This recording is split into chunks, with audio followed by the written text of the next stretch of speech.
tenemos una ley para ir.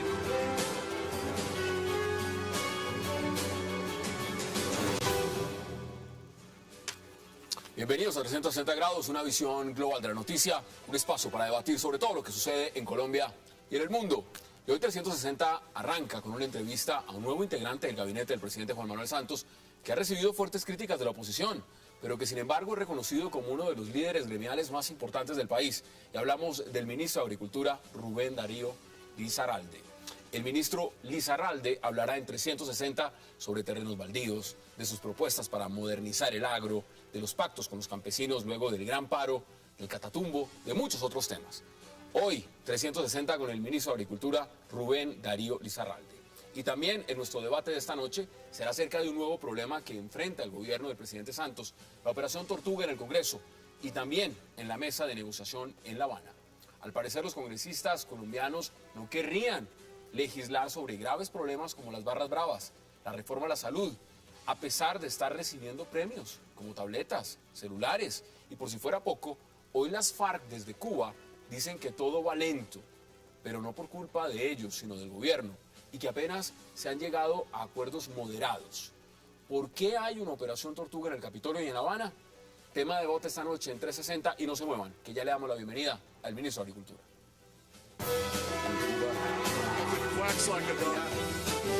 Tenemos una ley para ir.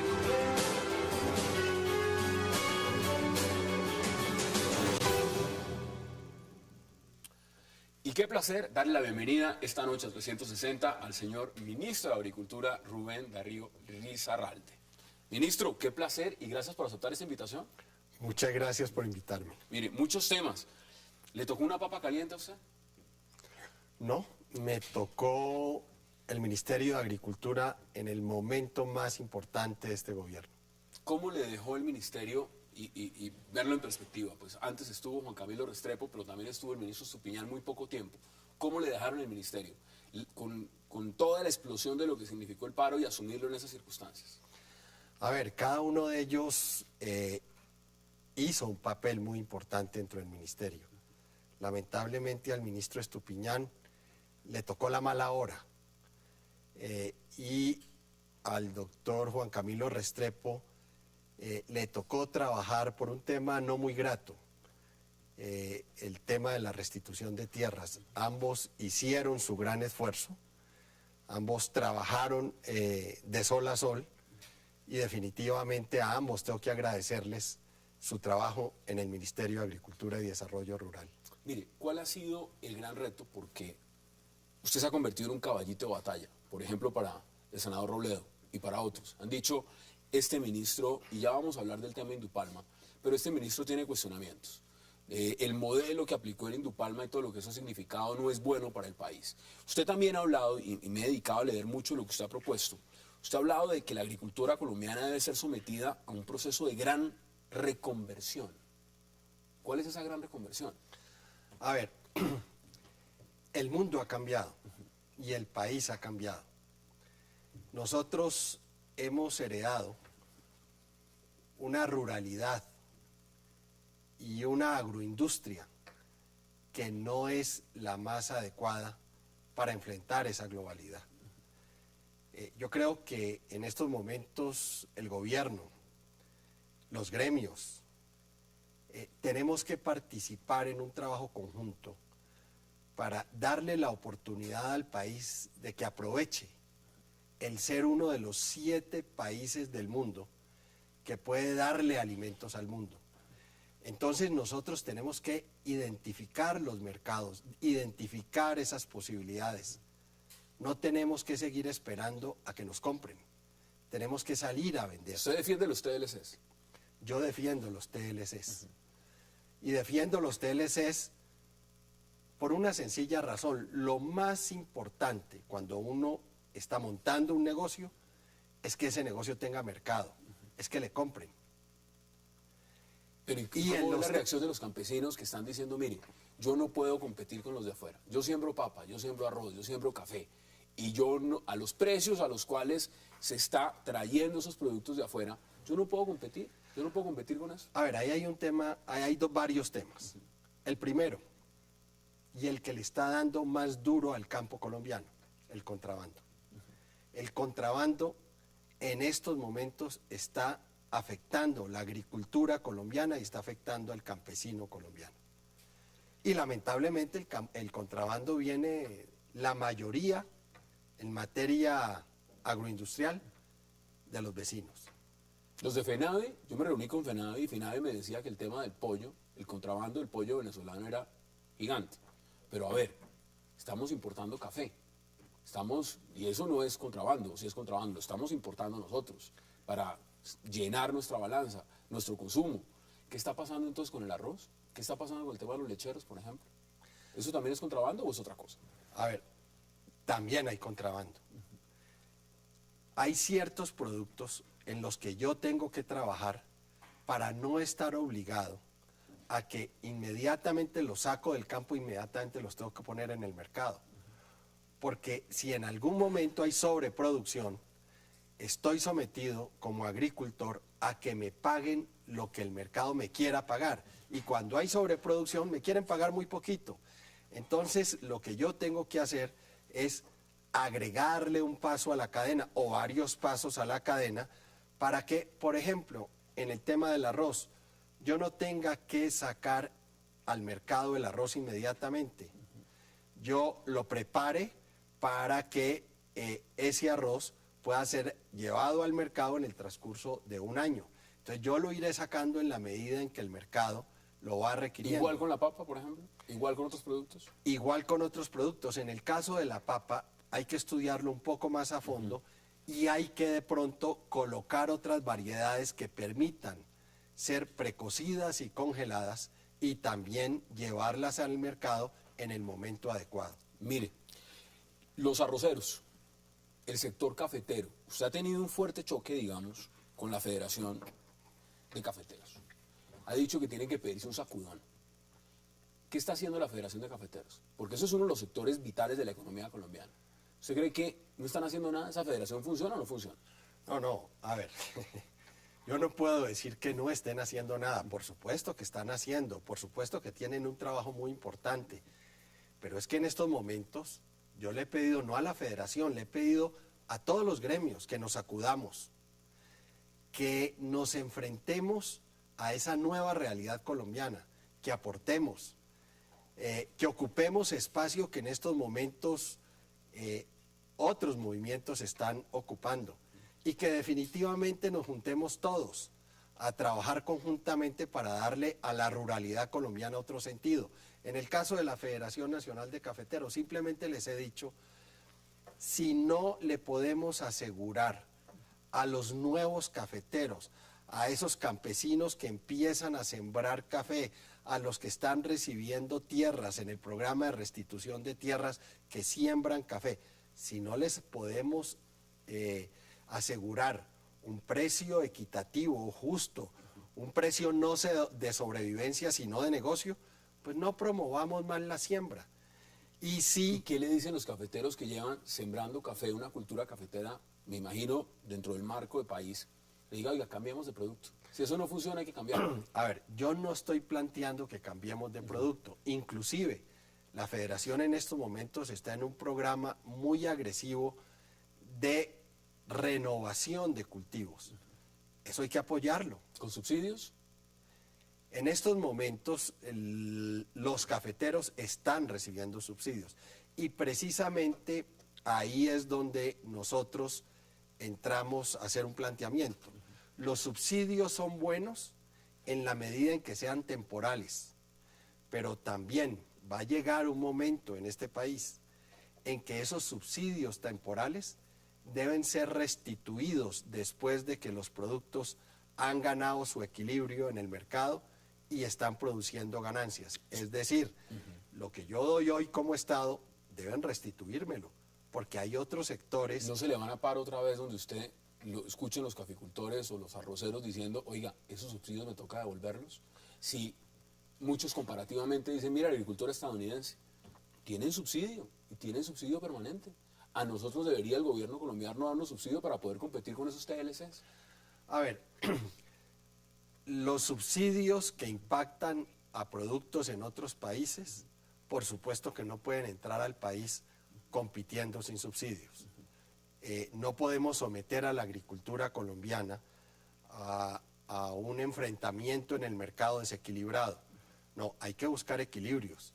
Y en ese sentido, nosotros abogamos porque en el mercado definitivamente haya equilibrios. Pero este país no es un país de un cultivo, es un país de muchos cultivos. Y el gobierno tiene que ser equilibrado en ese sentido.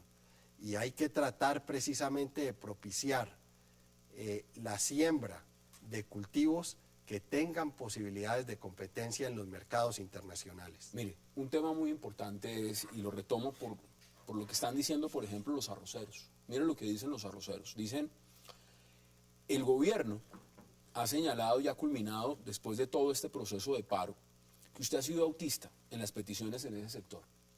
Lo está diciendo Gonzalo Sarmiento, integrante de la Junta Directiva de Federarroz. Dice, aquí hay que esperar un nuevo cambio de gobierno. A nosotros las promesas que nos hicieron, y usted acaba de venir también de reunión de lo que significa ese gran pacto agrario, no están cumpliendo. La gran pregunta que se hace en muchos sectores es, ¿el gobierno sí puede cumplir esos acuerdos a los que llegó con los diferentes sectores del tema del agro para que levantaran ese paro? ¿O esos son...? Y le amplío un poco. Sí.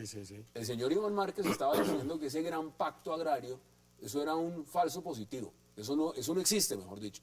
¿Cómo ve usted en su cartera esas declaraciones? A ver, estamos tratando una cantidad de temas al mismo tiempo. Iniciemos con los arroceros. Yo he tenido la oportunidad ya de reunirme de reunirme con Fedearroz la semana pasada. Y de esa reunión, pues yo creo que el gobierno no fue autista, porque el gobierno los invitó precisamente a que fuéramos un paso adelante en la cadena para que ellos precisamente no tuvieran que colocar en el mercado las cosechas si en ese momento los precios no eran los adecuados para ellos. Y en ese sentido les ofrecí que construyeran un proyecto para el establecimiento de varias plantas de secado en el país, precisamente para secar el arroz y mantenerlo hasta el momento en que el mercado lo recibiera a buenos precios. Si en el planteamiento del gobierno hay aceptación o no, o hay matices o no, de gusto de ellos por la propuesta, pues es otro problema. Pero hubo interlocución, hubo contrapropuesta, hubo interés de mejorar la situación de ellos. A usted le ha tocado ir y le están, cada que hay un paro, o se produce un paro en el país, ya sea en el norte, en el sur, están diciendo, oiga, yo quiero hablar con el ministro, yo quiero que venga el ministro. O sea, un viceministro como que no le resuelve el problema. ¿Eso le ha complicado a usted la agenda? ¿Tener que estar reuniéndose directamente con todos los sectores? Por supuesto que sí. Y de hecho en varias oportunidades hay 4 o 5 reuniones al mismo tiempo y aceptan que vaya el viceministro, pero por ahora el ministerio no tiene sino un ministro y un viceministro y hay más reuniones. Y en esas reuniones en las que no podemos asistir, pues ellos plantean que el gobierno está incumpliendo, que no le está dando la suficiente seriedad a las conversaciones, etcétera. Cuando ya tenemos oportunidad de reunirnos con ellos, se lo planteamos y les decimos, así como hoy estamos con ustedes, no estamos estando con otros que también nos han citado a las reuniones. Y que le están pidiendo también, porque aquí se volvió todo paro. Por supuesto. Pero precisamente el ejercicio que ha hecho el gobierno es el de recoger todos los planteamientos y todas las peticiones de las distintas manifestaciones que ha habido en el país, ordenarlas, focalizarlas inclusive dentro del plan de desarrollo que se había propuesto el gobierno y avanzar mucho más aceleradamente de lo que estaba avanzando, porque definitivamente el gobierno no puede tomar decisiones solamente para resolver los conflictos de corto plazo, sino proyectar el desarrollo de largo plazo. Nosotros tenemos que pensar no solamente en los que están manifestándose ahora, sino en los que no se están manifestando. Mira, vamos a ampliarlo, tengo que ir a una pausa porque además quiero que hablemos de Indupalma. Vamos a la pausa y ya regresamos.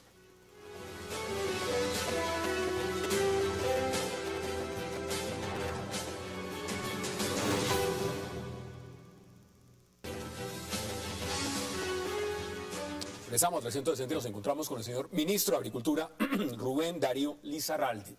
Ministro, vamos a Indupalma.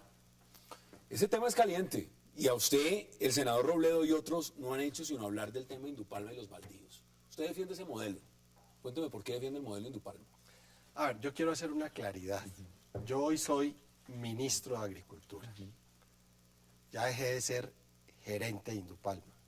Indupalma quedó atrás. Permitió, por supuesto, que hubiéramos empezado a trabajar en un modelo que desde el sector privado impactó a campesinos, llamo yo desposeídos, campesinos que ni siquiera tenían un centímetro de tierra. Yo, de aquí en adelante, voy a aceptar del senador Robledo y de todo su equipo la discusión en función de los modelos, porque el país no resiste un modelo. En el país se pueden establecer muchos modelos. Por ejemplo, para la pequeña economía familiar hay un modelo muy interesante que ha tenido un desarrollo muy importante en Brasil, por ejemplo. Ese es un modelo para tener en cuenta. El modelo de los campesinos del Magdalena Medio, donde hicimos propietarios a campesinos que hace 11 años no tenían ni un centímetro de tierra y hoy tienen un proyecto o un negocio que está valuado en más de 40 millones de dólares. También hay otros modelos. ¿Pero con terrenos baldíos? Porque la pregunta que muchos se hacen, ministro, es la siguiente. Dicen, bueno, usted su hoja de vida tiene, antes de llegar al ministerio, que haber pasado por otros sitios. Sí. Evidentemente, Indupalma fue una parte fundamental en su carrera. Sí. El cuestionamiento que le hacen es, acaba de caer o renunciar el señor embajador en Washington, Urrutia, por el tema del manejo de las triquiñuelas y de todo lo que fue la adquisición de esos baldíos. Sí. Cuando se menciona Indupalma, está vinculado claramente al tema de baldíos. Y lo primero que preguntan es, ¿cómo vamos a poner un ministro en la cartera de Agricultura que haya tenido algún manejo irregular con tema de baldíos en Colombia? Usted esa crítica directa que le hacen, ¿cómo la recibe? Eso, como persona voy a responder. En ninguno de los proyectos que promovimos se promovió con base en baldíos. En ninguno. Yo tuve la oportunidad de decirle al senador Robledo ya y decirle al representante del Polo en la Comisión Quinta. Borro. No, el otro. Arias. Tuve la oportunidad de decirle, mírenme y lean mis labios. Nunca nadie utilizó terrenos baldíos en este proceso. No hubo acumulación de unidades agrícolas familiares. Le queda muy difícil a la gente pensar que dentro de la legalidad se puedan hacer las cosas. En ese sentido, estoy totalmente tranquilo, no tengo absolutamente ningún problema y las verdades a medias que ellos han manejado las asumo perfectamente y las puedo controvertir con toda y separarlo. tranquilidad. Usted dice, yo lo separo como individuo y como ministro. Claro, porque es increíble, y eso sí no quiero, que una empresa que no ha hecho sino trabajar, no solamente por crecer su capital, sino por crecer el capital de los más pobres, en estos momentos, por un debate político, por un interés político de un sector parlamentario, vayan a hacerle daño a una empresa que no ha hecho sino hacer bien en este país. Que me lo hagan a mí, que me lo busquen hacer a mí, pero separemos completamente a Rubén Darío Lizarralde como ministro de Agricultura de esa empresa que no ha hecho sino trabajar por los demás también. Cuando hay campesinos que dicen, mire, a mí llegó Indupalma y si no hubiera llegado Indupalma, nosotros no hubiéramos podido salir adelante. Hay otros también que dicen, los riesgos los corrí yo con mi tierra. Y yo lo que hice fue perder y prácticamente Indupalma era un capataz. ¿Esa política es real en el marco de lo que significó toda la ampliación del tema de palma en Colombia? No es real. Es cierto que ha habido dificultades con algunos campesinos. de aproximadamente algo más de 500, ha habido dificultad con 2 campesinos, porque el problema lo han estimulado un periodista de vanguardia liberal y un abogado de la zona que fungieron como campesinos y se metieron en un proyecto de campesinos. Con los 2 campesinos que hubo adicionalmente problemas, en su momento, además, yendo más allá de las responsabilidades de la empresa, los apoyaron, pero lamentablemente ellos se dejaron conquistar de quienes no sé qué estaban buscando para además hoy tratar de plantear que lo que se había hecho no era tan bueno, que la empresa era capataz y no tenía ninguna consideración con ellos y que además ellos eran los que corrían con los riesgos y la empresa no. No, si la empresa inclusive es trabajador de ellos, porque ellos son los dueños de la tierra, son los dueños del cultivo. Por supuesto, es de ellos. Pero además, cuando se han presentado ejercicios donde se les ha dicho, vendan la tierra, no quieren vender la tierra con el cultivo, porque ellos saben que han ganado un gran valor. Terminan solicitando algunos beneficios de corto plazo, pero ellos saben que lo que ellos tienen vale muchísimo más. ¿Estando en Indupalma que por solos? Bueno, ahora, mira, acá hay otro tema, porque el tiempo nos corre. Sí. Usted está en el ministerio donde se está manejando lo que muchos consideran el punto fundamental de lo que está pasando en La Habana. Es el tema de la tierra. Así es. Es el tema agrario, fue el primer punto que se discutió. Esa responsabilidad le recae a usted, le recae a su ministerio.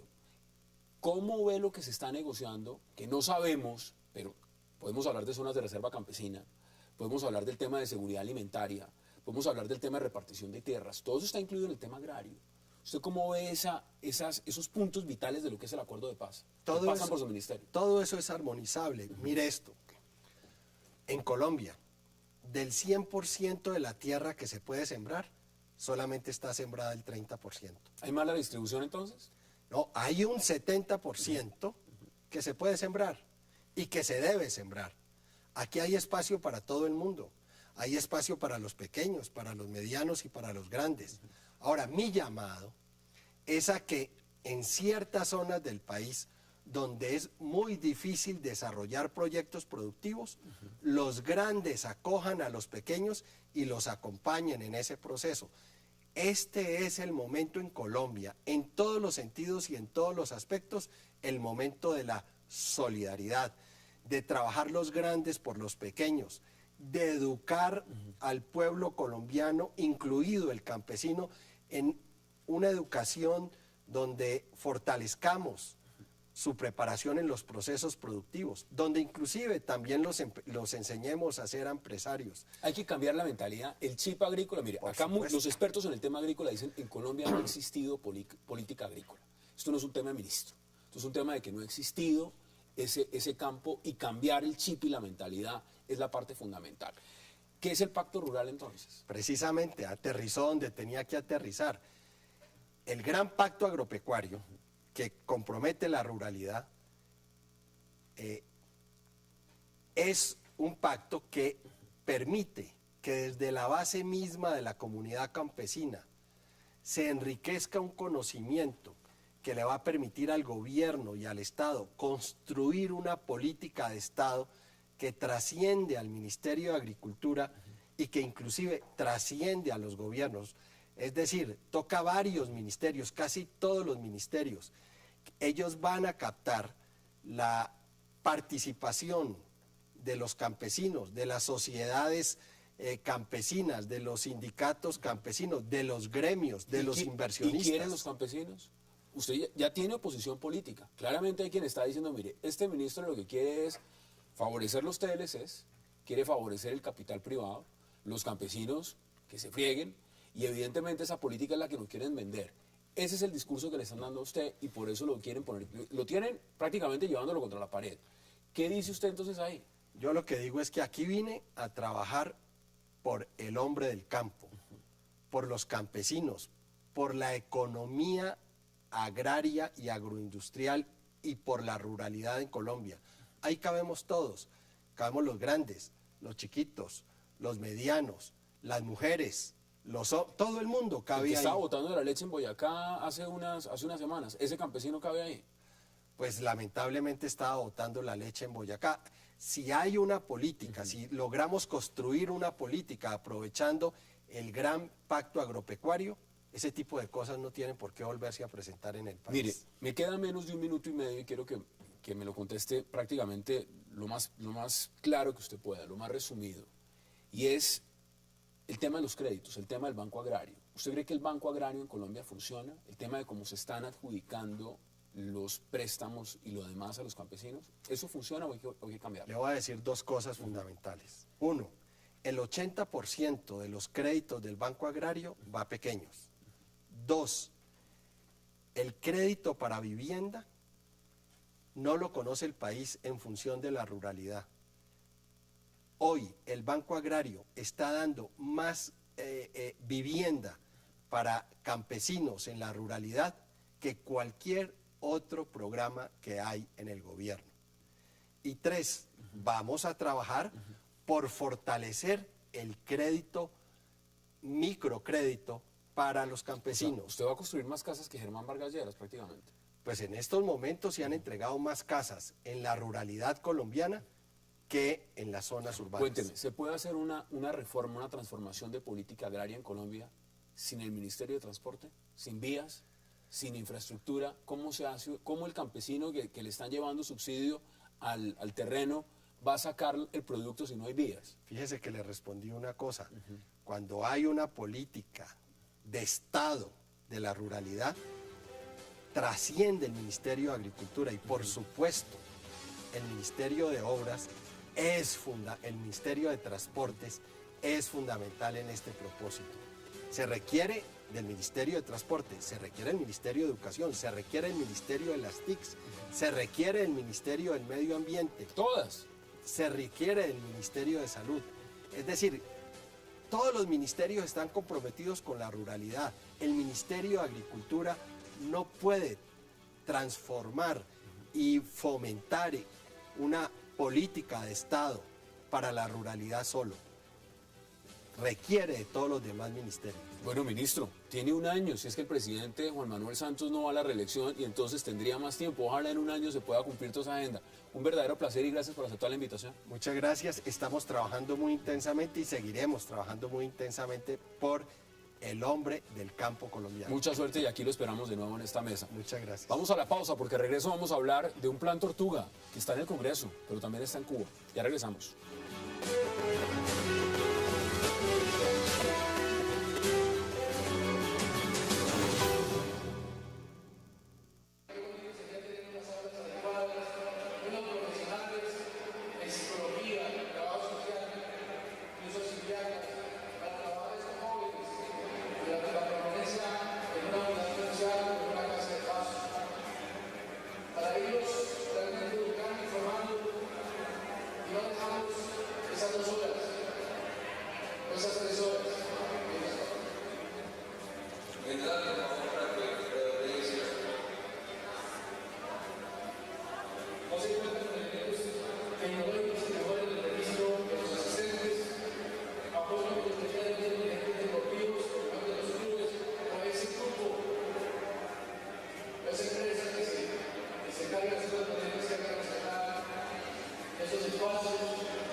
Regresamos a 360 grados y estamos viendo un video cortesía del tiempo.com donde nos muestra en imágenes cómo trabajan en la Cámara de Representantes cuando hay debates importantes, porque en este caso está hablando el general Yesid Vázquez del tema de las barras bravas.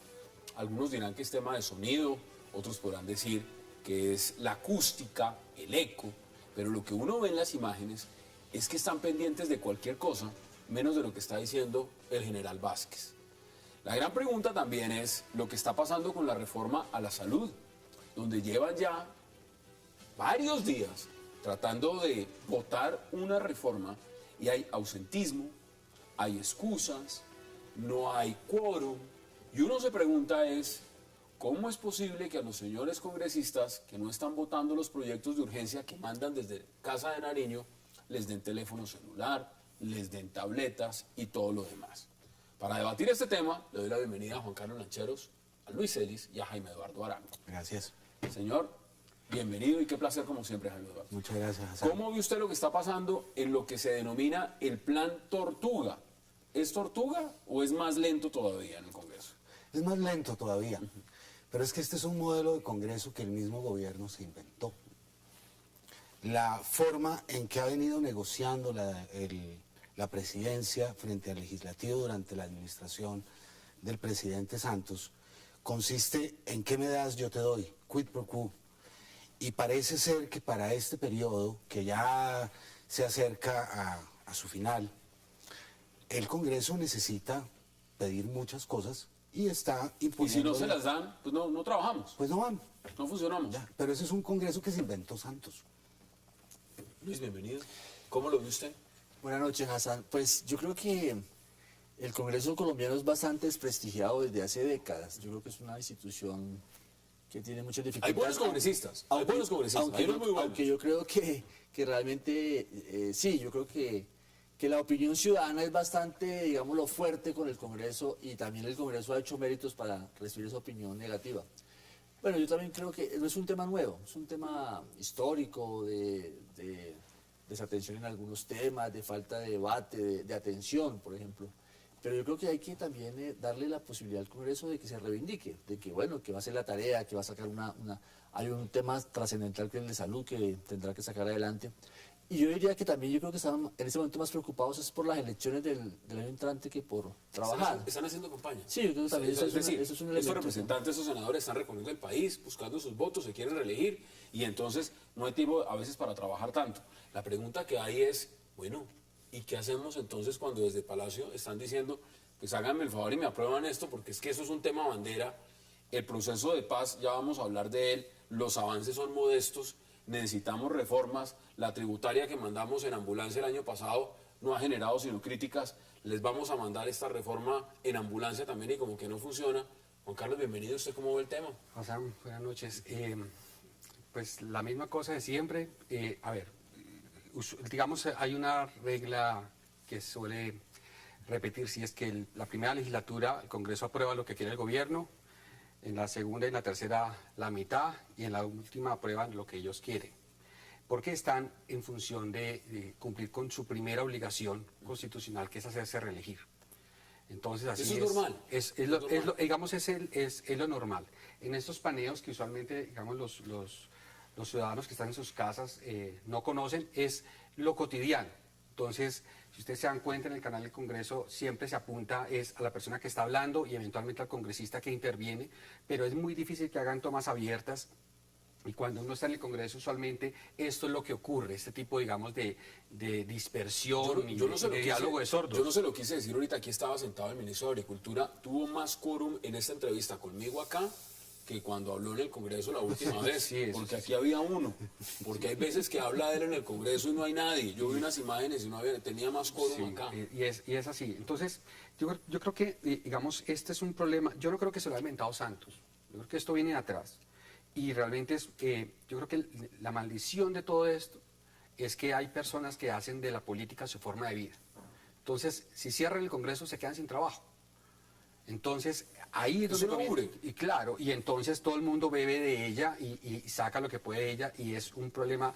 Entonces, bueno, ahora ya afortunadamente les dieron celular y les dieron tableta como para que algunos de ellos se distraigan, ¿no? Hay malestar en el Senado por el tema salarial. Lo está diciendo el presidente del Senado, Juan Fernando Cristo. Están molestos, al parecer las pagas se demoran. Eso puede ser también una razón. Están molestos por el salario, no les están pagando muy bien, parece ser. Hay unas primas que no llegan, entonces no vamos a votar. Sí, al modelo de negociación que ha impuesto el gobierno con el legislativo hay que sumarle la incomodidad que seguramente habrá surgido de ese tema, que es necesariamente una realidad. Bueno, con esos salarios tan buenos, uno se preguntaría si hay que hacer descuentos. No, 800.000 pesos creo que les va a descontar por cada sesión que no vayan. Imagínese usted cuando el salario mínimo en Colombia no llega sino a los 500 y pico mil. Pero mire, Hassan, yo le propongo una cosa. ¿Qué pasaría si el Congreso, si el mayor honor que puede tener una persona es ser elegida por sus compatriotas para representarlos y defender los intereses que son de todos. En teoría, lo que se conoce como el interés general. Acá eso no existe. Acá cada uno de ellos va representando intereses muy particulares y esto se convierte en una feria, digamos, de negocios por dentro y usted ve a los lobistas haciendo una cosa, la otra y los congresistas transándose. ¿Qué significa? Pues que hay ausencia de partidos políticos que sean capaces de congregar las ideas. Bueno, eso ya lo sabemos. ¿Qué tal si de pronto le quitamos el salario a los congresistas? No, pues imagínese, pues lo que estamos viendo. Sí, pero Estoy abriendo aquí primera claro, página de Medio Nacional. El presidente Santos hace llamado a congresistas para aprobar la reforma a la salud. Llevo leyendo este titular días. Claro, pero Hassan, es que lo que le quiero decir es lo siguiente para que no se me malentienda. Comencé diciendo que justamente los políticos lo que hacen es hacer de la política su forma de vida. Y entonces se sienten con el derecho de una remuneración, de recibir unos teléfonos, de recibir unas tabletas, y no les importa lo que ocurre afuera del Congreso para absolutamente nada. Porque, digamos, toda la política está al servicio de ellos. Usted ahorita va a plantear el tema de la reforma a la salud. Así es. Es decir, aquí esto se va a volver a mover cuando fallezca un niño en una sala de urgencias y entonces salgan los medios a denunciarlo y entonces ahí sí salen los congresistas a aprobar cualquier cosa. Y ahí van a decir que ya no tienen Claro. impedimentos y ahí va a haber no cosas, y ahí solamente todo lo eso, demás. es que lo más triste de todo esto es que los problemas de impedimento, el debate de impedimentos es más largo que el debate de la reforma a la salud. Pues lo estamos viendo. Entonces uno dice, ¿qué es lo que van a aprobar? Yo le voy a vaticinar nuevamente. Uno, lo van a aprobar. ¿Por qué? Porque legislativamente tienen plazo hasta junio para hacerlo. Entonces, ¿de qué depende la urgencia? Pues depende de sus propios intereses. Allá mirarán. Ahorita viene presupuesto. Entonces vamos a ver a ellos, algunos de ellos, cómo les va en el reparto del presupuesto. Dependiendo de qué tanta mermelada se reparta, pues ellos mirarán. Y mientras tanto, los colombianos y la salud de Pero ellos. es el que está esperando el tema de Bueno, el que está esperando ahorita en una es cama. más importante para ellos. En vez de estar pensando en los intereses de la gente, en la salud de los ciudadanos, están pensando en los 800.000 pesos que le van a descontar en la próxima mesada. ¿No es macabro ese panorama? Sí, no, yo creo que hay un gran reto en el Congreso de ponerse al día con la sociedad colombiana. Yo creo que también los ciudadanos tenemos la oportunidad el año entrante de realmente pensar seriamente nuestro voto. O sea, Pero ¿quiénes son digámoslo la verdad. alrededor de los partidos políticos, alrededor La también gente vuelve y vota por los mismos, Lucho. Es decir, elige a los mismos congresistas. Porque esta historia ustedes lo están diciendo, no lo digo yo, esto no es nuevo. Esta historia se repite en cada legislatura. Es decir, vamos a volver a tener los mismos en el Congreso. No, pero a mí me parece que también el Congreso, yo tampoco diría que el Congreso es pésimo. Yo creo que el Congreso tiene dificultades, tiene problemas, pero también el Congreso hace una tarea en la democracia central. Yo creo que el Congreso es el foro de la democracia, del debate político, y allí se ha cumplido ese papel. Lo que pasa es que tienen que ponerse más a la altura de entender temas tan cruciales como el de la salud, o el de la educación, o el tema rural, tres temas que no han pasado, que pasan y no pasan por el Congreso y sobre el cual hay grandes necesidades. Pero yo creo que el año entrante habrá un nuevo Congreso y los partidos políticos creo que tienen que colocar, digámoslo, Cuotas personas importantes, que trabajen y que representen ideas, ¿no? Bueno, vamos a la pausa porque este era uno de los Plan Tortuga. Vamos a hablar del otro, que al parecer está en Cuba. Ya regresamos.